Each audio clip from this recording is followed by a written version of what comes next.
Cukup panik karena kondisi suaminya demam tinggi, akhirnya ia meminta suaminya untuk berpindah ke atas ranjang tempat tidur. Kali ini Zara membantu memapah suaminya sampai tempat tidur. Kemudian Zara mencoba mencari sesuatu untuk mengompres. Namun saat Zara akan beranjak, Saga malah menarik dengan lembut tangannya. "Jangan pergi, tetaplah di sini, di sampingku," pintanya dengan mata terpejam. "Mas, aku pergi sebentar untuk mengambil perlengkapan untuk mengompres kamu, agar suhu tubuhmu kembali normal." Saga pun mengerti dan ia membiarkan istrinya mencari benda yang ia cari. Akhirnya Zara menemukan sebuah sapu tangan dan cukup tebal, lalu ia mencari tempat untuk menaruh air di dalam sebuah wadah kecil. Setelah semua peralatan terkumpul, barulah Zara mulai mengompres kening suaminya. "Apakah ada obat penurun demam?" tanya Zara kepada suaminya dengan matanya yang masih terpejam. Saga malah menjawabnya sambil menggeleng, "Aku alergi paracetamol, kalau sampai aku meminumnya, maka kulitku akan melepuh." Jawabnya membuat Zara bergidik ngeri. Akhirnya tidak ada cara lain selain mengompres. Semalaman suntuk Zara menjaga suaminya, sampai demamnya benar-benar turun. Ia pun tanpa tersadar telah tertidur pulas di samping suaminya sambil menyadarkan kepalanya di area dada bidangnya. Menjelang pagi, Saga mulai terbangun dari tidur lelapnya. Saga cukup terkejut saat mendapati istrinya tertidur dengan posisi seperti ini. Saga pun tidak ingin membuang kesempatan emasnya. Dengan segera ia memeluk dengan erat tubuh istrinya sambil mengecup pucuk kepalanya. "Kuharap bisa selalu seperti ini, memelukmu serta menciummu." Tanpa tersadar ada sesuatu yang membuatnya menjadi tidak bisa diam. "Oh my God! Kenapa kau mesti terbangun di saat situasi seperti ini sih? Aku sudah berjanji tidak akan menyentuh istriku lagi, tidak mungkin kan aku melanggar janjiku sendiri?" ucapnya bermonolog. Lalu netranya beralih ke arah belahan dua gundukan yang telah terekspos begitu nyata yang semakin kencang. Akhirnya Saga tidak bisa untuk menahan hasratnya, tanpa Zara sadari ia sudah menenggelamkan kepalanya di area dirinya sedang lemah tak berdaya. Kini Zara buru-buru merapihkan kancing bajunya yang sudah terbuka separuhnya. Ia benar-benar tidak habis pikir jika suaminya akan melakukan hal gila seperti ini lagi padanya.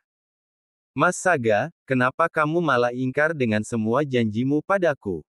tegurnya enggan menatap wajah suaminya. "Maafkan aku Zara, aku hanya terbawa suasana, uhuk. Jawabnya sambil terbatuk-batuk. Melihat kondisi suaminya yang seperti itu, Zara malah mengurungkan niatnya untuk memarahi suaminya tersebut, mengingat jika suaminya dari semalam telah sakit. "Baiklah Zara, anggap saja yang barusan terjadi adalah sebuah bonus atas kebaikan yang pernah dilakukan oleh suamimu padamu dan juga Akila." "Cih, kenapa aku kesannya seperti perempuan murahan?" batinnya sangat jengkel. Malam ini rencananya Nyonya Jelita akan mengundang Nyonya Kinan untuk makan malam di rumahnya. Tidak lupa Nyonya Jelita memerintahkan para koki untuk memasak masakan spesial, khususnya untuk tamu spesial juga. Zara sempat bertanya kepada ibu mertuanya, mengapa pagi ini suasana dapur mendadak tidak seperti biasanya. "Mom, memangnya hari ini ada acara penting ya?" tanyanya penasaran. "Iya menantuku, malam ini Momi akan mengundang Nyonya Kinan makan malam di rumah ini, bagaimana menurutmu, Hem?" "Wah, ide yang bagus itu Mom, entah kenapa sejak pertama kali aku bertemu dengan Nyonya Kinanti, aku merasa dekat saja dengannya, persis yang pernah aku rasakan saat bersama Umi Aisyah dulu." Jawabnya langsung terdiam. Ternyata Zara menjadi teringat akan keluarganya yang telah tiada, di mana Abi Abdullah, Umi Aisyah dan juga Kak Nabila, telah pergi meninggalkan dirinya dari dunia ini. Baginya langit serasa runtuh saat mereka pergi meninggalkannya. Kini hanya Akila lah satu-satunya keluarga yang ia miliki saat ini. Melihat wajah menantunya berubah menjadi murung, Nyonya Jelita mencoba memeluknya agar dirinya bisa jauh lebih tenang. Tidak lama kemudian Maura dan Akila datang menghampiri bunda dan juga nenek mereka. Selamat pagi bunda, selamat pagi nenek cantik. Sapa Maura dan Akila secara bersamaan. Wah, cucuku ini sudah pandai menggombal ya, pasti ada maunya nih. Ejek sang nenek sambil menaikkan kedua alisnya. Baik Maura dan Akila, keduanya malah tertawa cekikikan, sedangkan Suster Mira dan Widya malah ikut tertawa kecil atas ulah kedua nona muda. Lalu Zara kembali ke kamar tidurnya sambil membawakan sarapan untuk suaminya. Zara sengaja tidak memberitahu kondisi suaminya kepada ibunya, atas permintaan Sagara sendiri. Ia tidak mau orang rumah panik akan kesehatannya yang mulai terganggu.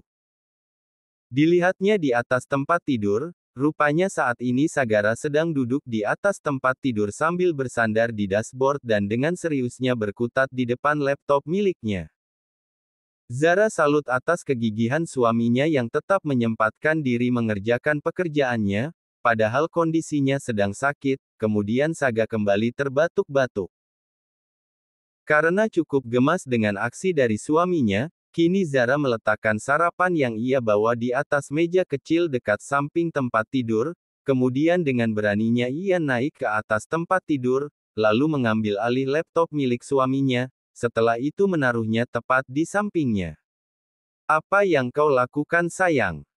Pekerjaanku masih banyak, dan belum rampung 100%.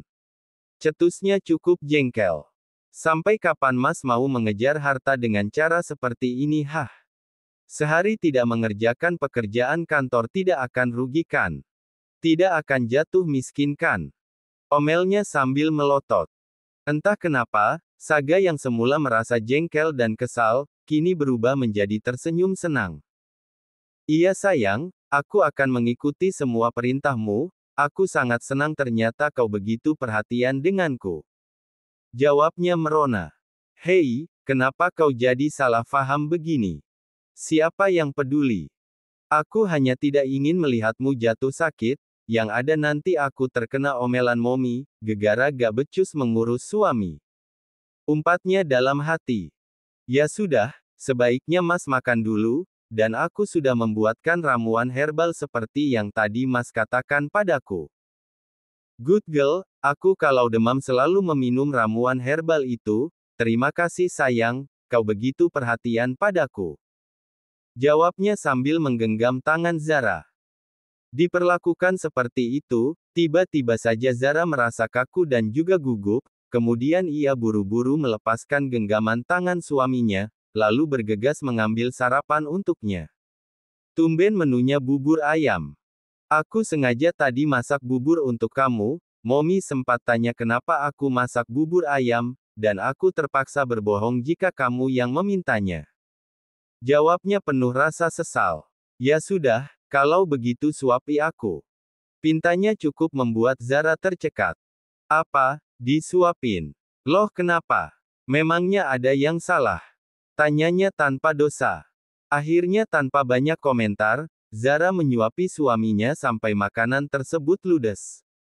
Wah, ternyata istriku ini pandai memasak ya. Puji Saga dengan tulus. Zara sempat tersipu malu atas pujian yang dilontarkan oleh suaminya.